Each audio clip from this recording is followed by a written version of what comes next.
Puff Daddy is the king of deception. Every time we was in the party, oh, he was throwing his fucking champagne, his vodka in every picture. He was so we didn't know. We like, yo, he's a great guy. This is a great party. This is a great, yo, give me your clothes. I'ma rock it in the video, yo. Sean John sold 400 million. The champagne, this. Boy, the joke's on us. He been doing this for real. We gonna get you and your little dog too. And congratulations, Young Miami. Run as fast as Cassie did. Man, Diddy's catching a ton of heat lately. The dude's all over the gossip scene, and it's about him allegedly beating up women and going low when they're down. But it seems we've got more people willing to watch him burn now than ever, including Kanye West and Jaguar Wright. Diddy's torture of the hip-hop industry is bound to be exposed now for real. For like the past 20 to 30 years, there have always been whispers and talk that P. Diddy is a shady dude who stacked up his millions by playing dirty.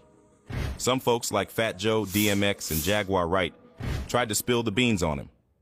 But none of their stories really stuck it to Diddy's money, influence, or reputation because they didn't have a solid case, and they definitely don't know where the bodies are buried. With Cassie's lawsuit drama and all, things ain't looking so smooth for Diddy anymore. That shiny suit has a big old crack, and now Diddy's probably shaking in his boots. There are a handful of folks out there who know all his shady business, and if they ever spill the beans, it could bring down his whole empire. So, let's dive into who these potential game changers are that might take Diddy down a notch. Ever since he burst onto the rap scene in the early 90s, Sean Combs has been changing names like clothes. The first switch-up happened in 2001 after he dodged charges from a nightclub shootout. Looking for a fresh start, the now 53-year-old went from Puffy to P. Diddy. Enter Fonzworth Bentley, a slick personal assistant with an umbrella, probably there to add some flair to Diddy's new polished image. Bentley's arrival caused a media frenzy, turning the once unknown assistant into a near-instant celeb. With his fan base growing, he dropped the umbrella to pursue his own music career. So, what's he been up to since leaving Diddy's squad? In 2001, Diddy was all over the headlines, facing gun possession and bribery charges, and also undergoing a name change to P. Diddy. Enter Bentley, the umbrella guy, spotted in Saint-Tropez with Diddy, making the unknown man an overnight sensation. That picture was the biggest marketing campaign that any unknown has ever launched, Bentley later said.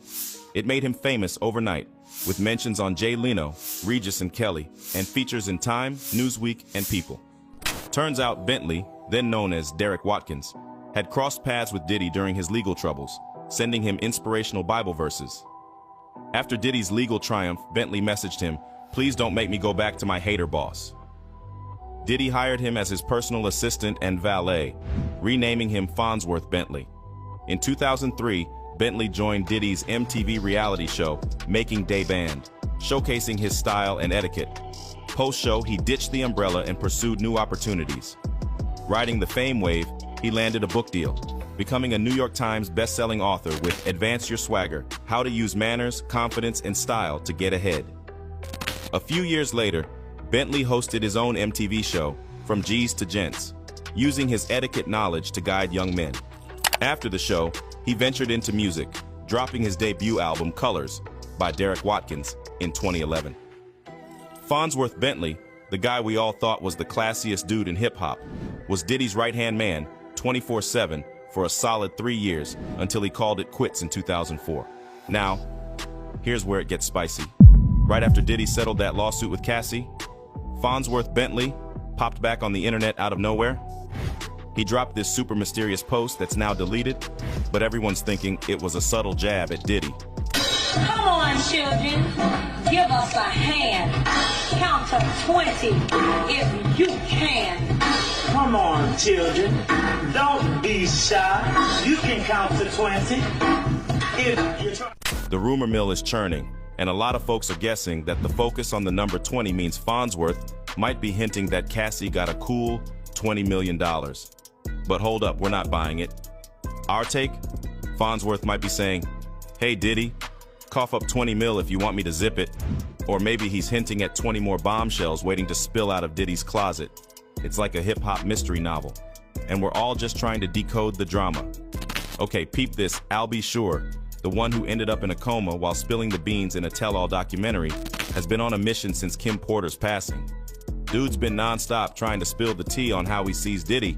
It all kicked off with this Instagram post he dropped, which, by the way, is now deleted. But the word on the street is it went something like this.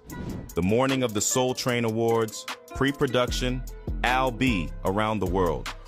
I just found this footage from the morning I learned of Kim Porter's murder and how it ripped the soul from my physical body. I was on my way to film the pre-show packages for the BET Awards with Tisha Campbell Martin and Tachina Arnold when I received a call from PR icon Queenie Donaldson asking me if I was okay and did I hear the news. I had no clue. I do know very clearly that Kymera didn't just check out all of a sudden over pneumonia. That's some bull S. Really? This is where I get in trouble. Al B. Sure isn't too thrilled about all the fictional narratives swirling around him after he dropped a cryptic message that had everyone thinking it was about the whole Diddy and Cassie drama. The 55-year-old singer hit up his Instagram story over the weekend to call out the shady moves of someone many thought was Diddy. Kind of. Almost something like this. I do agree my expectations about you were driven strictly from my optimistic view of you, hoping your grimy ways would dissipate with age, or the current state of affairs that will eventually expose that you were on the payroll and secretly part of the shenanigans. Undo the puzzle. But when the media caught wind of it and started connecting the dots to Cassie's recent allegations against Diddy, Al B. Singer hopped on Instagram on Sunday to set the record straight. He still didn't drop any names, though. I posted a story this morning about someone close to me that I trusted like family. Come to find out, I walk with their flag daily, and they were grimy on many levels while I went down and was hospitalized, and they've been questionably riding the fence throughout the entire attempts on my existence. Al B. Sure spilled. So, to update your blogs and fictional narratives, FYI, I don't comment, speak on, nor concern myself with court cases, the ensuing results, or another man or woman's business that's not my own, no matter how closely associated my artistic posts may reflect real life. Now, rewind to the early 90s when Diddy started dating Al B. Sure's ex Kim Porter, and you've got a long history between these two. When Kim tragically passed away, Al B. Sure hinted at foul play and questioned if it was murder. It's been a wild ride of drama and mysteries ever since. Kim Porter spilled a ton of tea to Al B. Sure about Diddy before she passed, but he's got to tread lightly when he spills the beans. One false step could mess things up for his son Quincy. Just a reminder, Diddy officially adopted Quincy when the kid was just 3. He's like, man, you need to come to New York. I swear we'll repay you. I've been waiting on that repay for a long time, bro.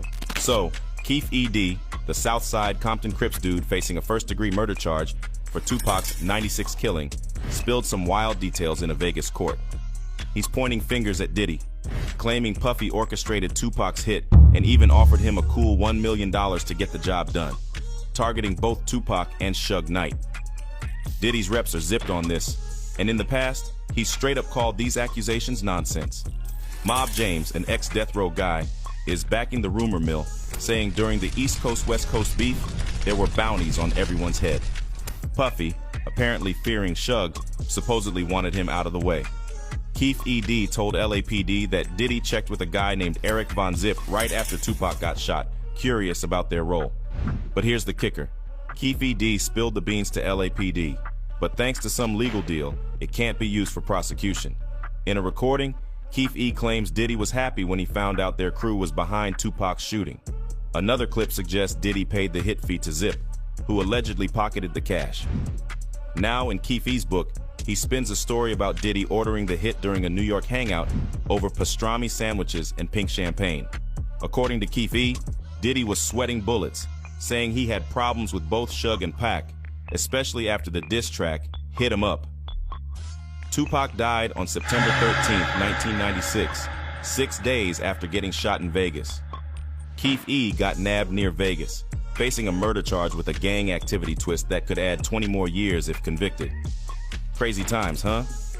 Diddy's gotta hope and pray, like really cross his fingers or whatever, that when Keith E.D. spills the beans in court, there ain't a single receipt to back up his tale. 'Cause mark our words, If Keffe D pulls a rabbit out of the hat with a receipt during that trial, it's game over for P. Diddy. I don't know. Puff Daddy going to the same high school as me. If they're looking at you as a suspect, who knows? Maybe, I don't know. I think you might go down on this. All right, for those not in the know, Jimmy the Henchman is basically the boogeyman of the hip-hop scene. Word is, he's the guy who supposedly set up Pac at Quad Studios and also pumped 9 bullets into 50 Cent. All right, so there's this convicted murderer, long suspected of being part of the 1994 Quad Studios shooting of Tupac Shakur, finally spilled the beans and pointed the finger at Jimmy Henchman Rosemond, the brains behind Czar Entertainment, saying he set up the whole robbery that left Tupac with 5 bullets in him.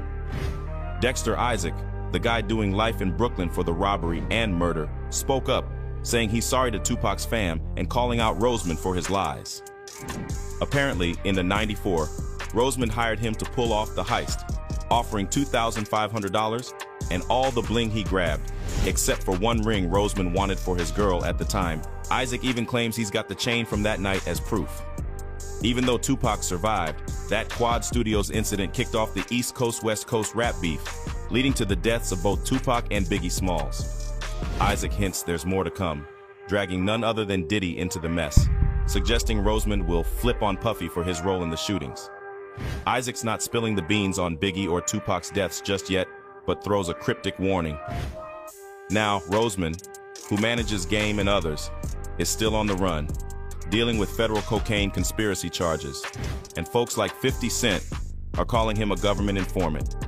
Isaac's stuck in prison for life, serving time for that taxi cab driver robbery and murder in Brooklyn.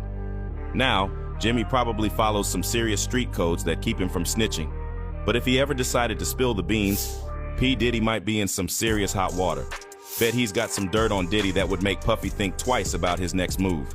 Whack 100 spills the tea, saying the feds offered Jimmy like 8 or 9 proffer agreements. You know, those queen for a day deals. And guess whose name came up? Yep, you got it, P. Diddy. Jimmy Henchman might be locked up for a century, not for messing with Diddy, but for some other stuff. But if Jimmy ever spills the beans on what he's got on Diddy, man, Puffy can kiss it goodbye. He'd be done, stick a fork in him and call it a day. Another person who is deep in it with Diddy from day one is Clive Davis. Look, Diddy's got it figured out. He hands you the keys to the kingdom, throws $15 million your way to kickstart Bad Boy Entertainment, and supposedly expects nothing in return. But here's the thing. He's also a 50-50 partner in that record label, so he can yank those keys right back whenever he feels like it. It's like Diddy's the prince of sketchy record deals, but Clive Davis, that dude's the king. Clive couldn't care less about you. If you happen to fall off the radar, he'll keep partying like your existence never even registered. And get this, while Whitney's body was still upstairs, they were partying downstairs. Jaguar Wright spilled the tea, calling Clive Davis Diddy's daddy. It's a wild ride up in the music kingdom. Diddy's baby mama, Kim Porter, sadly passed away at just 47 back in November 2018 at her place in California. The official word from the LA County Medical Examiner is pneumonia, but there's a bunch of folks, including Kimora Lee Simmons, side-eyeing that conclusion. They're saying the whole thing is suspicious, especially since Kim was supposedly working on a tell-all book about Diddy. And get this, she kicked the bucket in her 40s, just like her buddy Erica Kennedy, who also passed after spilling the beans on Diddy.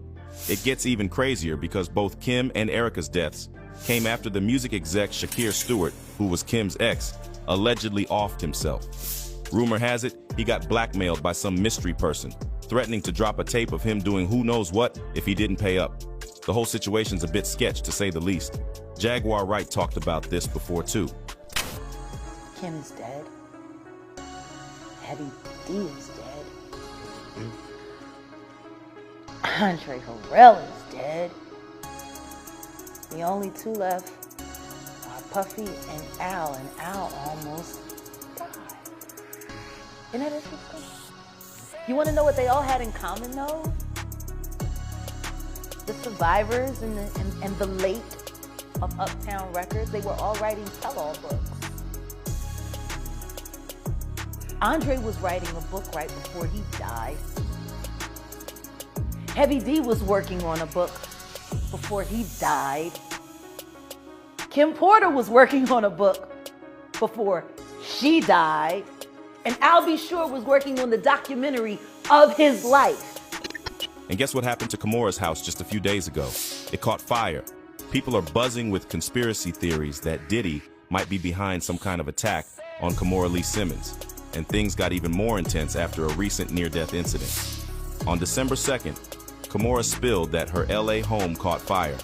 But luckily, she and her kids got out unharmed. She shared pics of firefighters inspecting the damaged fireplace on Instagram, giving major props to the emergency crews. Social media had been speculating about possible tension between Kimora and Diddy, especially after he got hit with a lawsuit for alleged abuse by his ex, Cassie. Kimora dropped a cryptic post seemingly related to the situation saying, "As you sow, so you shall reap," but she later deleted it. Kimora was tight with Kim Porter, Diddy's ex, and the mother of 3 of his kids. Rumors flew that Porter was working on a tell-all book about Diddy before she passed in 2015, and there's talk of an incomplete manuscript being safeguarded, raising concerns for Kimora's safety. Fans are pointing to a 2004 interview where Kimora claimed Diddy threatened her while she was pregnant. Some are connecting the dots and suggesting it's not just a coincidence. Comments like, "She must have the rough draft of Kim Porter's book," and "Diddy pulling old school mafia moves. This was a warning," are all over the place. There's even a wild idea that Kimora's ex-husband, Russell Simmons, might be involved in the fire. One person wrote, "Russell Simmons somewhere with burnt matches in his pocket," hinting at a lawsuit last year where Kimora countersued and scored $100,000 from him. Who tried to burn down Kimora Lee Simmons' home? Everyone is going to think it was Diddy, even if Diddy did not do it. You also have to look at Russell Simmons and Tim Leissner. Or maybe she needed the insurance money. Not fun keeping the secrets of rich, powerful men. All right, so let's rewind to when Kanye West had everyone like, "Yo, Kanye, what's going on?" Turns out Kanye might not be all that wilding, because here's a nugget for you. Did you know P. Diddy's dad used to be a federal informant?